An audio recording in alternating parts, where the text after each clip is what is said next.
Questioner. I'm a Frenchman, and since about 10 years I've been practicing yoga.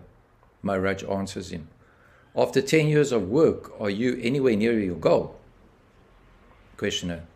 A little nearer, maybe. It is hard work, you know. Maharaj. The self is near, and the way to it is easy. All you need doing is doing nothing. Questioner. Yet I found my sadhana very difficult. Maharaj. Your sadhana is to be. The doing happens. Just be watchful. Where is the difficulty in remembering that you are? You are all the time. Questioner. The sense of being is there all the time, no doubt. But the field of attention is often overrun by all sorts of mental events, emotions, images, ideas. The pure sense of being is usually crowded out. Maharaj answers. What is your procedure for clearing the mind of the unnecessary? What are your means, your tools for purification of the mind? Questioner. Basically, man is afraid. He's afraid of himself most. I feel I am like a man who is carrying a bomb that is going to explode. He cannot defuse it. He can only throw it away. He is terribly frightened and is searching frantically for a solution which he cannot find. To me, liberation is getting rid of this bomb. I do not know much about the bomb. I only know that it comes from early childhood. I feel like the frightened child protesting passionately against not being loved. The child is craving for love, and because he does not get it, he's afraid and angry. Sometimes I feel like killing somebody or myself. This desire is so strong that I'm constantly afraid. And I do not know how to get free from fear. You see, there is a difference between a Hindu mind and a European mind. The Hindu mind is comparatively simple. The European is much more complex being. The Hindu is basically sattvic. He does not understand the European's restlessness, his tireless pursuit of what he thinks needs to be done, his greater general knowledge. Maharaj answers. His reasoning capacity is so great that he will reason himself out of all reason. His self-assertiveness is due to his reliance on logic. The questioner. But thinking, reasoning is the mind's normal state. The mind just cannot stop. Maharaj answers. It may be the habitual state, but it need not to be the normal state. A normal state cannot be painful, while a habit often leads to chronic pain. The questioner. If it is not the natural or normal state of mind, then how to stop it? There must be a way to quieten the mind. How often I tell myself, enough, please stop, enough of this endless chatter of sentences repeated round and round. But my mind would not stop. I feel that one can stop it for a while, but not for long. Even the so-called spiritual people use tricks to keep their mind quiet.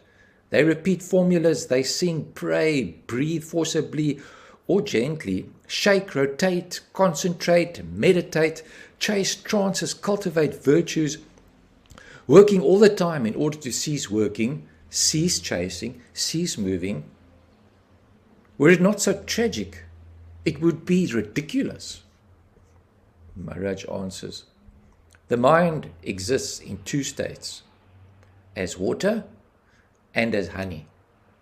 The water vibrates at the least disturbance, while the honey, however disturbed, returns quickly to immobility. Questioner. By its very nature, the mind is restless. It can perhaps be made quiet, but it is not quiet by itself. Maharaj answers. You may have a chronic fever and shiver all the time. It is desires and fears that make the mind restless. Free from all negative emotions, it is quiet. Questioner. You cannot protect the child from negative emotions. As soon as it is born, it learns pain and fear. Hunger is a cruel master and teaches dependence and hate. The child loves the mother because she feeds it and hates her because she is late with food. Our unconscious mind is full of conflicts which overflow into the conscious. We live on a volcano. We are always in danger. I agree with the company of people whose mind is peaceful, has a very soothing effect, but as soon as I'm away from them, the old trouble starts. This is why I come periodically to India to seek the company of my guru. Maharaj answers, you think you are coming and going, passing through various states and moods. I see things as they are, momentary events, presenting themselves to me in rapid succession, deriving their being from me, yet definitely neither me nor mine. Among phenomena, I am not one, nor subject to any. I am independent so simply and totally that your mind, accustomed to opposition and denial, cannot grasp it. I mean literally what I say. I do not need oppose or deny, because it is clear to me that I cannot be the opposite or denial of anything. I am just beyond, in a different dimension altogether. Do not look for me in identification with or opposition to something. I am where desire and fear are not. Now, what is your experience? Do you also feel that you stand totally aloof from all transient things? Questioner. Yes, I do occasionally, but at once a sense of danger sets in. I feel isolated, outside all relationship with others. You see, here lies the difference in our mentalities. With the Hindu, the emotion follows the thought. Give a Hindu an idea and his emotions are aroused. With the Westerner, it is the opposite. Give him an emotion and he'll produce an idea. Your ideas are very attractive intellectually, but emotionally, I do not understand them. Maharaj, set your intellect aside. Don't use it for these matters. Questioner, of what use is an advice which I cannot carry out? These are all ideas, and you want me to respond feelingly to ideas or without feelings. There can be no action. Maharaj, why do you talk of action? Are you acting ever? Some unknown power acts, and you imagine that you are acting. You are merely watching what happens without being able to influence it in any way. The questioner, why is there such a tremendous resistance in me against accepting that I just can do nothing? Maharaj, but what can you do? You're like a patient under anesthetics on whom a surgeon performs an operation. When you wake up, you find the operation over. Can you say you have done something? Questioner, but it is me who has chosen to submit to an operation. Maharaj, certainly not. It is your illness on one side and the pressure of your physician and family on the other that have made you decide. You have no choice, only the illusion of choice. Questioner, yet I feel I'm not as helpless as you make me appear. I feel I can do everything I can think of, only I do not know how. It is not the power I lack, but the knowledge. Maharaj, not knowing the means is admittedly as bad as not having the power. But let us drop the subject for the moment. After all, it is not important why we feel helpless, as long as we see clearly that for the time being we are helpless. I'm 74 years old, and yet I feel that I am an infant. I feel clearly that in spite of all the changes, I am a child. My guru told me, that child which is you even now is your real self, Swarupa. Go back to that state of pure being, where the I am is still in its purity before it got contaminated with this I am or that I am. Your burden is of false identifications. Abandon them all. My guru told me, trust me. I tell you, you are divine. Take it as the absolute truth. Your joy is divine. Your suffering is divine too. All comes from God. Remember it always. You are God. Your will alone is done. I did believe him and soon realized how wonderfully true and accurate his words were.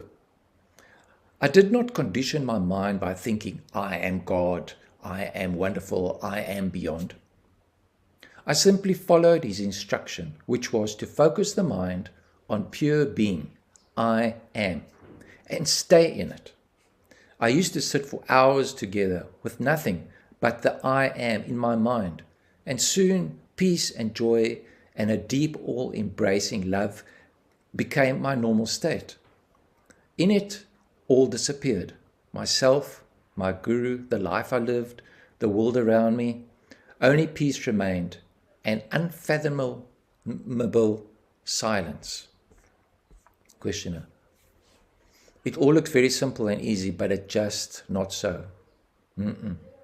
Sometimes the wonderful state of joy, peace dawns on me, and I look and wonder how easily it comes and how intimate it seems, how totally my own. Where was the need to strive so hard for a state so near at hand? This time, surely, it has come to stay. Yet how soon it all dissolves and leaves me wondering, was it a state of reality or another aberration? If it was reality, why did it go?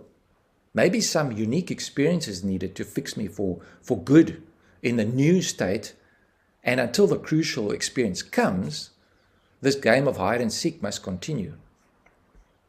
Maharaj answers, your expectation of something unique and dramatic, of some wonderful explosion, is merely hindering and delaying your self-realization. You are not to expect an explosion, nor the explosion has, for the explosion has already happened. At the moment when you were born, when you realized yourself as being, knowing, feeling, there is only one mistake you are making. You take the inner for the outer, and the outer for the inner. What is in you, you take to be outside you, and what is outside, you take to be in you. The mind and feelings are external, but you take them to be intimate. You believe the world to be objective, while it is entirely a projection of your psyche. That is the basic confusion, and no new explosion will set it right. You have to think yourself out of it. There is no other way. Questioner. How am I to think myself out when my thoughts come and go as they like? Their endless chatter distracts me and exhausts me. Maharaj answers, watch your thoughts as you watch the street traffic. People come and go. You register without response. It may not be easy in the beginning, but with some practice, you'll find that your mind can function on many levels at the same time, and you can be aware of them all. It is only when you have a vested interest in any particular level that your attention gets caught in it and you black out on other levels. Even then, the work on the blacked out levels goes on outside the field of consciousness. Don't struggle with your memories and thoughts. Try only to include in your field of attention the other, more important questions like, who am I? How did I happen to be born? Where does this universe around me come from? What is real and what is momentary? No memory will persist if you lose interest in it. It is the emotional link that perpetuates the bondage. You are always seeking pleasure, avoiding pain, always after happiness and peace. Don't you see that it is your very search for happiness that makes you feel miserable? Try the other way, indifferent to pain and pleasure, neither asking nor refusing. Give all your attention to the level on which I am is timelessly present. Soon you'll realize that peace and happiness are in your very nature, and it is only seeking them through some particular channels that disturbs. Avoid the disturbance, that is all. To seek, there is no need. You would not seek what you already have. You yourself are God, the supreme reality. To begin with, trust me. Trust the teacher. It enables you to make the first step, and then your trust is justified by your own experience. In every walk of life, initial trust is essential. Without it, little can be done. Every undertaking is an act of faith. Even your daily bread you eat on trust. By remembering what I told you, you will achieve everything. I am telling you again, you are the all-pervading, all-transcending reality. Behave accordingly. Think, feel, and act in harmony with the whole, and the actual experience of what I say will dawn upon you in no time. No effort is needed. Have faith and act on it. Please see that I want nothing from you. It is in your own interest that I speak, because above all, you love yourself. You want yourself secure and happy. Don't be ashamed of it. Don't deny it. It is natural and good to love oneself. Only you should know what exactly do you love. It is not the body that you love. It is life, perceiving, feeling, thinking, doing, loving, striving, creating. It is that life you love, which is you, which is all. Realize it in its totality, beyond all divisions and limitations, and all your desires will merge in it, for the greater contains the smaller. Therefore find yourself, for in finding that, you find all. Everybody is glad to be, but few know the fullness of it. You come to know by dwelling in your mind on I am, I know, I love, with the will of reaching the deepest meaning of these words. Questioner: can I think I am God? Maharaj: don't identify yourself with an idea. If you mean by God the unknown, then merely say, I do not know what I am. If you know God as you know yourself, you need not say it. Best is the simple feeling I am. Dwell on it patiently. Here, patience is wisdom. Don't think of failure. There can be no failure in this undertaking. Questioner: my thoughts will not let me. Maharaj: pay no attention. Don't fight them. Just do nothing about them. Let them be, whatever they are. Your very fighting them gives them life. Just disregard. Look through. Remember to remember. Whatever happens, happens because I am. All reminds you that you are. Take full advantage of the fact that to experience, you must be. You need not stop thinking. Just cease being interested. It is this interestedness that liberates. Don't hold on. That is all. The world is made of rings. The hooks are all yours. Make straight your hooks and nothing can hold you. Give up your addictions. There is nothing else to give up. Stop your routine of acquisitiveness, your habit of looking for results, and the freedom of the universe is yours. Be effortless. Questioner. Life is effort. There are so many things to do. Maharaj. What needs doing, do it. Don't resist. Your balance must be dynamic, based on doing just the right thing from moment to moment. Don't be a child unwilling to grow up. Stereotype gestures and postures will not help you. Rely entirely on your clarity of thought, purity of motive, and integrity of action. You cannot possibly go wrong. Go beyond and leave all behind. Questioner. But can anything be left for good? Maharaj. You want something like a round-the-clock ecstasy. Ecstasies come and go, necessarily, for the human brain cannot stand the tension for a long time. A prolonged ecstasy will burn out your brain, unless it is extremely pure and subtle. In nature, nothing is at standstill. Everything pulsates, appears and disappears. Heart, breath, digestion, sleep and waking, birth and death. Everything comes and goes in waves. Rhythm, periodicity, harmonious alteration of extremes is the rule. No use rebelling against the very pattern of life. If you seek the immutable, go beyond experience.